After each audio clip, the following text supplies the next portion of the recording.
जैसे कि हम पिछले टॉपिक्स में रिश्तों पर बात कर रहे हैं, ये बहुत ही इंपॉर्टेंट टॉपिक्स हैं।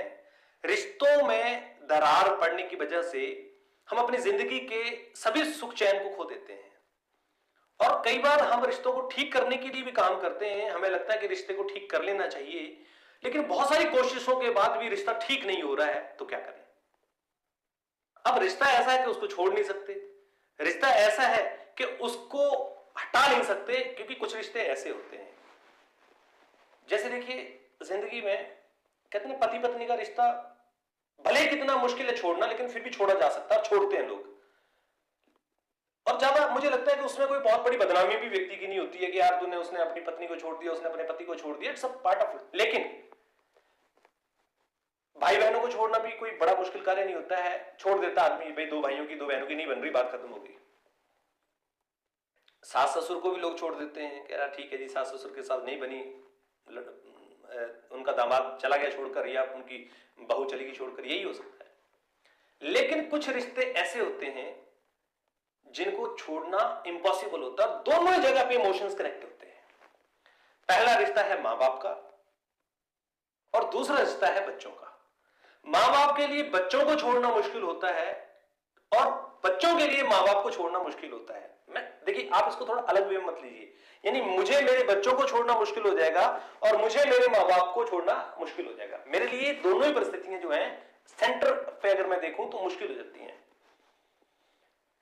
हम अपने बच्चों को डांट सकते हैं, समझा सकते हैं, उनको मतलब काउंसलिंग कर सकते हैं, लेकिन हम अपने बड़ों की, बुजुर्गों की काउंसलिंग करने में असफल हो जाते हैं, क्योंकि वो लोग अपनी सोच से बंधे होते हैं। आपको दिखता है कि ये गलत हो रहा है, ये सामने गलत कर रहे हैं, क्योंकि वो अपनी सोच से जुड़े होते हैं। उसके बावजूद भी आप उनको बदल नहीं सकते हैं। तो ऐसे में हमें क्या करना चाहिए? ऐसे में हम अपनी जिंदगी के रिश्तों को कैसे आगे लेकर चलें? क्योंकि देखिए, वो कहते हैं ना, अगर मां बाप बच्चों को गलत बोलेंगे तो दुनिया कभी भी उनको गलत नहीं बोल सकती। जाहिर सी बात है, क्योंकि उन्होंने पैदा किया है बच्चों को। लेकिन अगर बच्चे मां बाप को इतनी सी बात भी गलत बोल देंगे तो पूरी दुनिया में बच्चों की बदनामी होगी कि इन्होंने अपने मां बाप को गलत बोला, अपने मां बाप को घर से निकाल दिया, या अपने मां बाप को ऐसा बोला। लेकिन अगर इसको दूसरे पहलू से देखें तो अगर माता पिता जो अपने परिवार में रहते हैं या अपने बच्चों के साथ रहते हैं, अगर वो गलत होते हैं, या क्योंकि उनकी भी गलती हो सकती है, ऐसा नहीं कि बच्चे गलत होते हैं, गलती उनके अंदर भी हो सकती है, तो उनकी उस गलती को कौन समझाएगा और कैसे समझाएगा? अब मैं आपको यहां दो चीजें बताता हूं, ये बड़ी अनुभव की बात मैं आपको बताता हूं। दुनिया में जितने भी रिश्ते खराब होते हैं, उनके मोटे मोटे कारण अगर देखें तो एक दो ही होते हैं, और वो होते हैं मिसअंडरस्टैंडिंग्स, गलत फहमियां, और दूसरा होता है सोच। अब पुरानी सोच का कोई व्यक्ति, अगर उसको आप किसी भी अंदाज में कोई बात बोलोगे तो उसको वो उसी तरीके से लेके बैठेगा जो उसकी सोच है। अब दूसरी चीज आज के समय में रिश्तों में बिगाड़ डालने की सबसे बड़ी क्या होगी है फोन। क्योंकि जैसे ही कोई घर में बात होती है, कोई भी चर्चा होती है, या कोई भी मिसकम्युनिकेशन होता है, कोई भी मिसअंडरस्टैंडिंग्स होती है,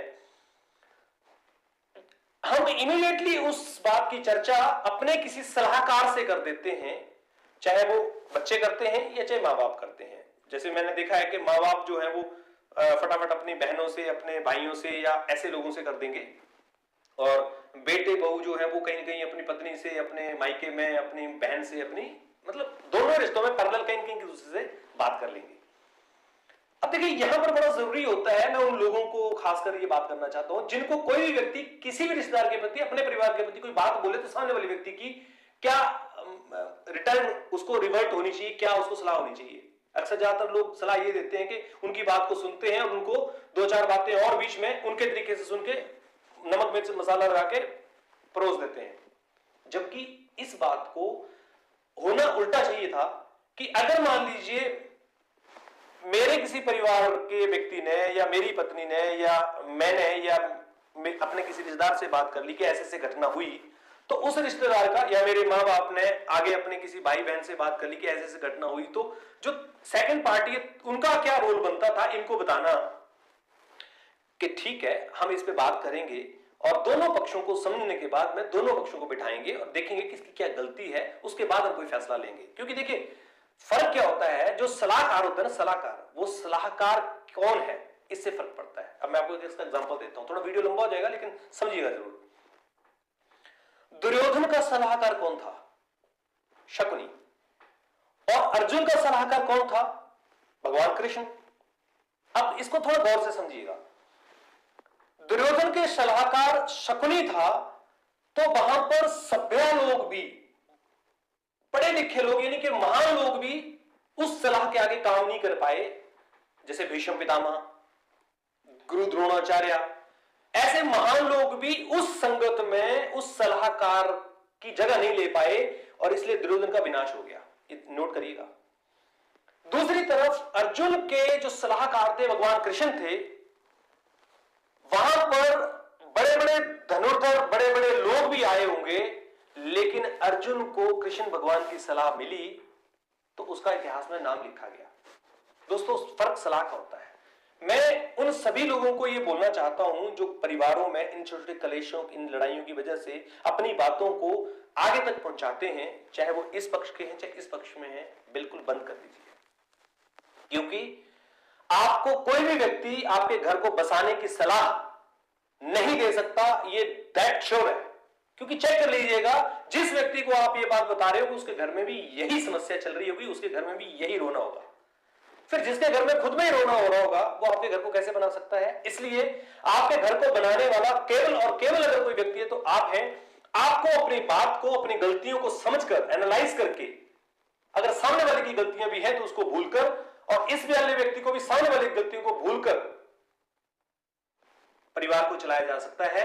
अगर आपको लगता है कि परिवार को चलाना फिर भी संभव नहीं है तो फिर इससे पहले मैंने एक वीडियो बनाया है कि बिल्कुल चुप हो जाइए, सिर्फ अपने काम से मतलब रखिए, जो आपका धर्म है निभाते चलिए, बाकी कोई स्पष्टीकरण देने की आवश्यकता नहीं है और ना ही कोई ज्यादा फालतू बात करने की आवश्यकता है। चुप हो जाइए, अपना धर्म निभाते रहिए, क्योंकि रिश्ते को आप छोड़ नहीं सकते और पुरानी बातों को आप कुरेद नहीं सकते, क्योंकि पुरानी बातों को कुरेदोगे तो नई बात शुरू हो जाएगी, पिछली बातों के साथ एक और नई बात ऐड हो जाएगी और धीरे धीरे रिश्ता और खराब होता जाएगा, आपकी मन की शांति भंग हो जाएगी। इसलिए आपसे निवेदन है, शांति से या तो भूल जाइए या तो फिर चुपचाप साइड होकर अपना धर्म निभाते रहिए, दैट्स इट, ज्यादा सुखी रहेंगे।